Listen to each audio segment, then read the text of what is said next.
Llegué a esta secta por una publicación de Facebook hace muchísimos años. Me interesó la fachada sobre el despertar de la conciencia, la meditación, los chakras, el karma. Una ve todo eso en la primera cámara y no se imagina que después vas a terminar adorando a Lucifer, obedeciendo y adorando a un líder sectario, mitómano, narcisista, plagiador. Que vas a terminar manipulado, entregando tu libertad, tu capacidad de pensar. Y mucho menos que en una segunda cámara vas a terminar haciendo rituales de magia negra de Aleister Crowley, el padre del satanismo, que vas a estar tan manipulado que no vas a poder salirte. O que al menos vas a tener mucho miedo de salirte. ¿Por qué he decidido iniciarme en esta institución?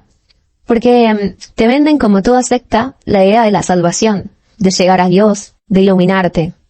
Creo que todas las personas que estamos en una secta o que entramos o estuvimos en una secta, estamos en un estado de vulnerabilidad, en mi caso, muy grande. Estaba pasando por una crisis emocional, psicológica, de búsqueda espiritual, buscaba respuestas. Y esta institución es una ensalada y un rejunte de doctrinas espirituales, que después vamos a ver que no tienen sentido, donde te pintan que tienen la solución a absolutamente todo. Y ser el supuesto único camino a la iluminación. Cuando vos te inicias al principio, es una primera cámara que es un curso gratuito de 23 conferencias. Y ahí es todo muy lindo. Empiezan con conferencias, un instructor, todo normal, clases en algún salón o sede, que después terminan siendo los mismos lumiciales. A veces no terminas asistiendo, ya perteneciendo a la institución, que es de tipo hermética. Entonces estas clases son clases del despertar, del ego, del ser, del karma, la reencarnación. Casi todo sacado del budismo. La verdad que es muy interesante. Está muy buena esa primera cámara, porque te da como un pantallazo bastante general de la espiritualidad. Algo muy básico. Pero en ese momento, a vos no te dicen que te vas a meter en una iglesia luciférica, donde vas a hacer rituales plagiados de la masonería. No te explican nada de eso. Vos estás en un estado de ignorancia y te quedás con la idea de lo que fue la primera cámara, que era un instructor hablándote de cosas espirituales y nada más. Era un espacio donde vos llevabas un cuaderno, escuchabas una clase, anotabas algo y te ibas a tu casa. Como mucho hacían una meditación, pero nada más. En cambio, cuando vos terminás todo ese curso de la primera cámara, que son las 23 conferencias, en ese momento te dicen que si vos querés seguir estudiando, vas a tener que pasar por un ritual de iniciación, que ni siquiera a veces te dicen que es un ritual de iniciación. Te dicen que es como un próximo nivel, que es esta segunda cámara, donde es una escuela hermética, donde te vas a iniciar y vas a ser parte de un grupo más reducido para tener enseñanzas más elevadas, pero no te explican qué es lo que vas a hacer ahí adentro.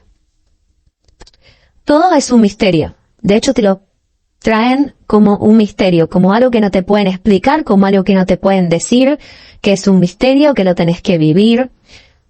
Y te hacen jurar lealtad a la iglesia sin tu consentimiento y por manipulación en el ritual de iniciación, que ahí voy a explicar de qué se trata. Este ritual de iniciación te lo pintan como un misterio, como algo hermético, que no te pueden decir qué es ni de qué se trata. En el curso de ungidos yo fui Isis durante muchos años y fui misionera nacional. Y cuando te explican cómo llevar a cabo esto, te dicen que no digas la palabra ritual, que digas ceremonia o evento, ni siquiera te dicen que digas la palabra ritual. O sea, imagínense que no te explican qué es lo que va a pasar, o sea, te lo dibujan de una manera que vos no sabes realmente qué es lo que vas a hacer. Y dicen que es para que la persona no se asuste con la palabra ritual, pero esa es la palabra, es un ritual, y es un ritual copiado de la iniciación masónica. El ritual es masón, la fachada de la segunda cámara es masónica, los pisos cuadriculados, el altar, todos los simbolismos, todo es totalmente un plagio a la masonería. El ritual es totalmente violento porque la persona va asustada, va ignorante, sin saber qué es lo que va a hacer. No puede saber porque no se lo quieren explicar. Te van haciendo la psicológica de que es algo único, es el nacimiento de tu alma, es tu iniciación, que es un antes y un después. Y unos minutos antes de comenzar el ritual, te ponen una vestidura, una túnica, que es como la de los monjes, que es manga larga, una túnica celeste, que llega hasta los tobillos, un cordón, unas sandalias, y te venden los ojos, y te dicen que tenés que hacer todo lo que ellos digan, y que Arián te va a guiar. Entonces vos estás con los ojos vendados, sin entender nada, y hay 20 personas alrededor tuyo, tipos con espadas, un sacerdote que habla y que dirige. Te sentís totalmente presionado por el grupo y vulnerable, porque sos la única persona que no está viendo lo que está pasando, y todos te están mirando, y están viendo lo que vos haces, pero vos no podés ver lo que está pasando en esa habitación donde se lleva a cabo el ritual, que es una antecámara. Es la antecámara del templo, lo que llaman segunda cámara. No voy a andar en el ritual, tiene cosas simbólicas de los elementos, el fuego y el aire, etcétera. Te hacen tomar unos vasitos con agua amarga y otros después con agua dulce, como una metáfora de que vas a tener cosas amargas y dulces en la vida. Es totalmente violento porque en ese momento vos estás tan vulnerable, con los ojos vendados, en un lugar que no conoces, haciendo un ritual que no sabes que te van a hacer, tipos con espadas. La gente siente pánico, siente terror, no sabe qué le va a pasar, y en ese momento te dan cosas para tomar que tranquilamente podría ser veneno y vos la tenés que tomar igual. Y esto después de mucho tiempo me di cuenta, es una técnica de manipulación para poner a la persona en un estado de vulnerabilidad extrema, al punto que vos tenés que tomar cosas, ingerir cosas que no sabes qué son, con personas totalmente desconocidas. Es poner a la persona en un estado de vulnerabilidad muy grande. Y en ese momento, cuando ya estás totalmente entregado, te hacen poner la mano en la Biblia gnóstica, llamada Pistisofía. Y tenés que jurarle lealtad a algo que no te están explicando qué es. Y tenés que jurar por el honor y por tu vida que vas a ser leal a eso. Algo que no te están explicando qué es. ¿Qué hay en la liturgia gnóstica? Los rituales de Aleister Crowley, que ahora después voy a explicar bien de qué se trata. Pero estás jurando por tu honor y por tu vida que vas a ser leal a algo que no te están explicando qué es. Pero tenés que jurar igual, porque por presión de grupo en ese momento no podés parar todo y decir no, muéstrenme qué es, explíquenme. Y si lo pedís tampoco lo van a hacer. Entonces, lo estás haciendo sin tu consentimiento, por presión de grupo, por pura manipulación y coerción. En ese momento pones la mano en la liturgia gnóstica, donde hay rituales plagiados del libro de la ley de Aleister Crowley, el padre del satanismo. Después te sacan la venda de los ojos y te dicen que si faltas a tu palabra, este será tu castigo. Y cuando te sacas la venda de los ojos tenés a 3 tipos apuntándote con espadas, diciéndote este será tu castigo si no cumples lo que estás jurando, en forma de amenaza. Ya te están amenazando de alguna manera, ya te están implantando en la psiquis que si no cumplís con este juramento que acabas de hacer a no sé qué, porque no sabes ni vos lo que juraste, y no te lo explican, este será tu castigo. Así empieza la entrada a la secta. Bueno, después termina el ritual y todos te abrazan, te dan la bienvenida diciendo que sos un hermano espiritual, que ahora estás tu nueva familia, y ahí empieza el love bombing, la simpatía de los hermanos, un aplauso, todo lindo, comen torta, comen pancito, y hasta ahí está todo bien. Vos sin entender qué es lo que acabas de hacer, ni en qué te metiste, ni qué va a pasar, ni absolutamente nada. Después de ahí empezás a asistir a lo que son los rituales, que son los martes, los jueves, los sábados. Y en ese momento te presentan al líder. Bueno, a partir de ahora, vos vas a adorar y a serle fiel a este líder, que se llama, supuestamente, es su nombre espiritual, Samael Beor, que es un tipo llamado Víctor Gómez, que se hace llamar Samael Beor, el Buda iluminado, el arcángel del planeta Marte, entre otros nombres pomposos que se ha puesto a sí mismo.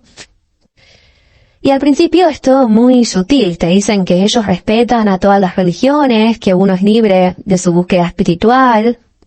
Entonces no te das cuenta que te estás metiendo en una secta, porque te dan libertad para elegir, para poder ser vos, supuestamente. Dicen que los pilares de la gnosis, entre otros, son la filosofía, que es dudar de todo, que es poder preguntarse el porqué de las cosas, el amor a la sabiduría. También te dicen que el pilar de la gnosis es la ciencia, que uno tiene que ser científico y poder comprobar por sus propios medios, pero esto es todo una mentira.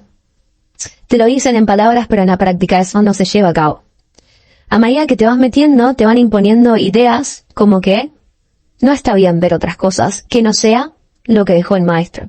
De incluso el líder, Samael, usa palabras como por ejemplo mariposear y dice que está mal mariposear, haciendo referencia a ver cosas de otras instituciones. Esto es una característica número 1 de las sectas coercitivas, que es la segmentación de la información, que te incitan a no ver otra información, otros libros, otras enseñanzas, otras doctrinas que sean ajenas a la institución. Te empiezan a decir que todo eso está mal, que toda la sabiduría ya está dentro de la gnosis, y si te ven queriendo compartir algo de otra religión o otra institución, incluso de otras instituciones gnósticas, porque ese es otro tema, cuando Samael muere, sus discípulos, incluso su familia, empiezan a hacer otras sectas, y por eso se forman muchos lineamientos dentro de la gnosis, y dentro de cada lineamiento, que son muchísimos, empiezan a haber distintos supuestos restauradores de la iglesia. En la iglesia que estaba yo, era un tal Teófilo Bustos, que se hacía llamar Maestro Lakshmi. Entonces, este señor es el supuesto restaurador, y así como él, en otras instituciones hay otros restauradores. Pero bueno, ese es otro tema, que lo voy a explicar después. Pero si vos querés compartir dentro de la misma gnosis sobre otra escuela gnóstica, te miran mal. No lo ven como algo que está bien, te llaman la atención, te dicen que eso es un malintencionado, que eso no se puede, que acá solamente se ve lo que explica el maestro, y en todo caso el restaurador de ese maestro. Hoy que puedo estar afuera y ver todo esto desde afuera, como les digo, yo puedo estudiar mucho sobre lo que son las sectas coercitivas, he contactado con profesionales del tema, lo he visto desde la parte psicológica también, y esto es de manual, el control de la información que llega a los adeptos, manipular esa información a su conveniencia y prohibirle ver otras cosas que no sean lo de la secta. Entonces lo que hacen con el tiempo y por repetición es que creas una verdad ilusoria en tu mente, viendo lo que te están mostrando ellos, que es algo aislado, porque no te dejan ver otra cosa, y vos terminás adoptando eso como, entre comillas, la verdad. Entonces esta verdad, esto también es de secta de manual, la verdad es lo que el líder dice que es la verdad. Todo lo demás no lo es. Entonces, al principio, como dije, te dicen que uno no tiene que ser dogmático, que dude de todo, que dude hasta el propio maestro, pero esto es una mentira. Si vos dudas o cuestionas al maestro, sos un malintencionado, sos el anticristo, sos un mago negro. Directamente no puedes dudar. Eso es de secta de manual, y lo que dice el líder es palabra santa, y no se cuestiona. Lo que hacen las sectas es buscar formar títeres que manejan a su antojo, alineando a las personas a lo que los líderes dicen. Mientras más repitas lo que dice el líder, aunque parezca una incoherencia total, más gnóstico sos.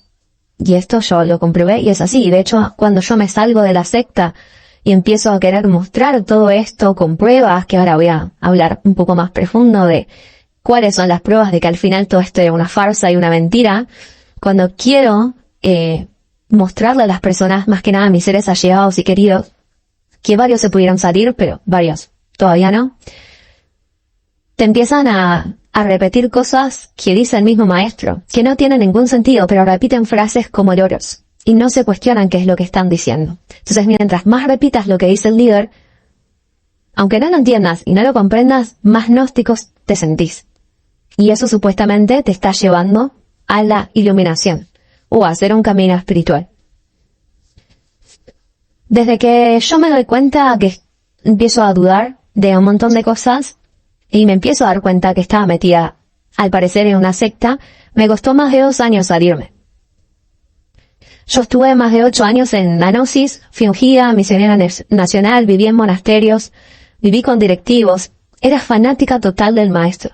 A mí me hablaban mal de Samael y yo me ponía muy mal, me ponía como loca. Me iba a defender al supuesto Cristo, al arcángel, al Buda. Estaba totalmente ciega, creyendo todo el cuento que me habían contado ya sobre el maestro y había normalizado todo. Yo me empecé a dar cuenta porque había cosas que no me cerraban. Y cuando las quería cuestionar, intentaban callarme y me empezaban a mirar mal y de hecho a apartar dentro del lumicial. Y ahí empecé a darme cuenta que había algo que no estaba bien.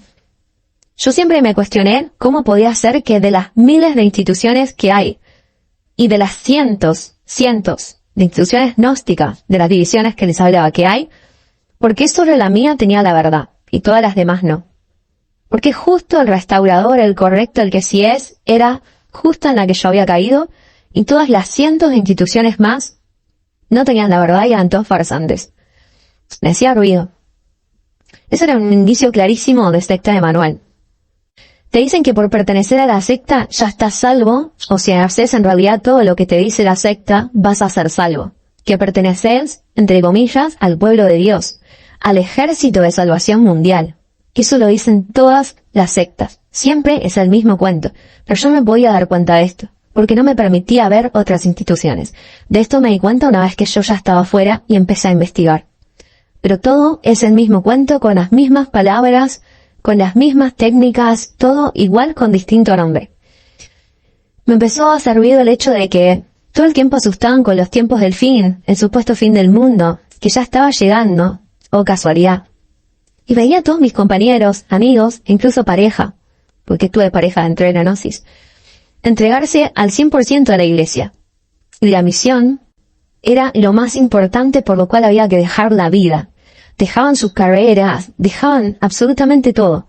Todo por aceptar esta idea de que el fin del mundo ya estaba prácticamente sucediendo, que esto es una técnica de manipulación de manual, asustar con un fin del mundo, justamente para imponer miedo, y te inventan un fin del mundo, y que, obviamente, ¿quién tiene la salvación? La misma secta, el maestro, pertenecer al grupo de este líder.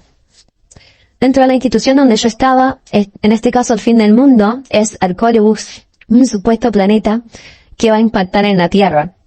Cuando me salgo de la secta me doy cuenta que el cuento de Arcturus fue un plagio, al igual que los 70 libros que dice haber escrito Víctor Gómez, alias Samael Aun Weor. Y por eso ahí me empecé a dar cuenta que estaba metida en una mentira. Cuando yo hago un blog, gracias a la cuarta cámara, me empiezo a dar cuenta de todo esto. Era muy evidente, aunque al principio no lo quería creer. Yo decía, esto tiene que ser una mentira, esto no puede ser, están hablando mal del maestro, porque al maestro siempre lo atacan, porque a Cristo en su momento lo atacaron, entonces miles de justificaciones para no ver la realidad. Yo estaba en un shock postraumático, después lo pude tratar en terapia. Pero ahí me empecé a dar cuenta que Samael, el que para mí era un Buda, un maestro, un iluminado, en realidad era un farsante, un ladrón, un plagiador y un mentiroso, que dice que es el Cristo y que renunció a los derechos de autor por supuesto amor a la humanidad, y en realidad no fue autor de nada, porque realmente no escribió ni uno de todos sus libros de los que dice ser autor, de la sabiduría que supuestamente salió de él y entregó a la humanidad. Llegué a este blog donde ponían el libro original, obviamente escrito antes, y después el plagio de Samael. Y ahí me di cuenta que, por más que quiera justificarlo y buscaba la manera de justificar al maestro entre comillas, no había manera, era un descaro. Le cambiaba los títulos a los libros, los copiaba textual, tal cual, enteros, sin citar a nadie, y los publicaba como si fueran suyos. Eso es plagio, en otra palabra, robo. Y mi mente decía, ¿cómo un arcángel va a robar? Eso no tiene sentido. Y encima dice que él es autor y que renunció a los derechos de autor. Está mintiendo. ¿Y cómo un Buda puede mentir si no tiene ego? Y ahí mi mente empezó a hacer cortocircuito. Y se me prendieron las luces de alerta. Y cuando uno empieza a sospechar, observas de otra manera. Fuera de fanatismo, de querer justificar lo injustificable. Empezás a atar cabos. Y el rompecabezas de la verdad se empieza a armar. Ahí me empezó a cerrar muchas cosas del líder de Samael, que no me cerraban antes. Una persona cristificada, iluminada, que él mismo decía que no tenía ego, gritando cosas como, los imbéciles quieren reírse de mí, que se rían. Samael era un Buda que humillaba, descalificaba a todos los esoteristas a los que plagiaba. Claro, para que no vayan a leer sus libros y vean el plagio. Samael decía que todos estaban equivocados menos él. En el libro La Caridad Universal dice que hay que organizar el ejército de salvación mundial, que quien no está con nosotros está contra nosotros. Inculcando el fanatismo, el divisionismo, alimentando el ego, poniendo al prójimo en contra, como si fuese un enemigo, fomentando el rechazo a quien decide dejar la secta. En Técnicas para Disolución del Yo, Samael dice que se reencarnan los individuos sagrados para salvar al mundo, y retornan los imbéciles para atormentar el mundo. Él se autopercibe sagrado y salvador del mundo, y tacha a todas las demás personas, que somos nosotros, que no estamos iluminados, como imbéciles. ¿Dónde está la compasión de un Buda? Ideas que lavan el cerebro para idolatrar la personalidad narcisista de Víctor Gómez. A través de la soberbia, el rechazo, el orgullo, la violencia, la arrogancia, la intolerancia, el fanatismo, la hipocresía, los insultos. En fin. Cuando yo empiezo a ver todo esto, me doy cuenta que estaba metida en una mentira y que estuve idolatrando a una persona como si fuese un iluminado y un maestro, que en realidad no era eso, era todo lo contrario. Y como dije, fue un shock postraumático que me costó noches y noches de llanto, de aceptarlo, de volver a pensarlo de nuevo. Fue un duelo que yo tuve que hacer, por eso yo tardé casi 2 años en salirme. No fue de un día para otro. Yo seguía asistiendo a las nupciales, seguía oficiando en el altar, seguía entregándome al Cristo, pero ahora, con toda esta información, viendo las cosas desde adentro y de otra manera, empezando a entender qué era lo que estaba haciendo y qué era lo que estaba pasando. La mayoría de los gnósticos hacen los rituales sin saber de dónde vienen, qué significa, qué es lo que estoy haciendo, qué es lo que estoy invocando. No entienden nada y ni siquiera se lo cuestionan. Se piensan que porque tienen más palabras difíciles es más iniciático o más elevado. Todo muy lejos de la realidad. Ahora voy a ir a ese tema. Pero antes, otra característica de las sectas de manual, de las cuales la gnosis no se salva, es que te aíslan del mundo. Mediante ideas que te van metiendo poco a poco en la cabeza, te separan del resto, haciéndote creer que vos sos un despierto y que todos los demás están dormidos, que vos tenés la verdad, que los demás no, que vos sos salvo, que los demás no tienen chance de la salvación. Acá Samael habla de una nave espacial de los hermanos del espacio, y cuando venga el fin del mundo van a salvar solamente a los gnósticos. Bueno, delirio de Víctor Gómez que en su momento uno eligió creer. Y te ponen en contra también de tu propia familia, porque obviamente ellos son la mala influencia, los del mundo. Los que justamente ven todo de afuera y ven toda esta manipulación y te quieren abrir los ojos. En su momento mi familia me ha dicho, te estás metiendo en una secta, esto es una secta. Y obviamente yo me peleaba, más me decían que era una secta y más me alejaba.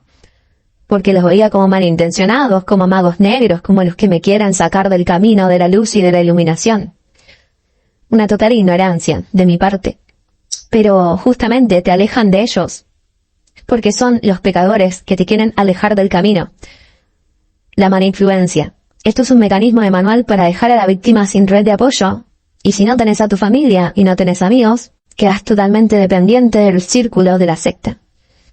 Más allá de demonizar al mundo y a los de afuera, y a tus seres queridos que no están en la secta, te alejan de ellos porque te mantienen tan metido con las actividades de la organización que literalmente no tenés tiempo de dedicarle tiempo de calidad a tus vínculos.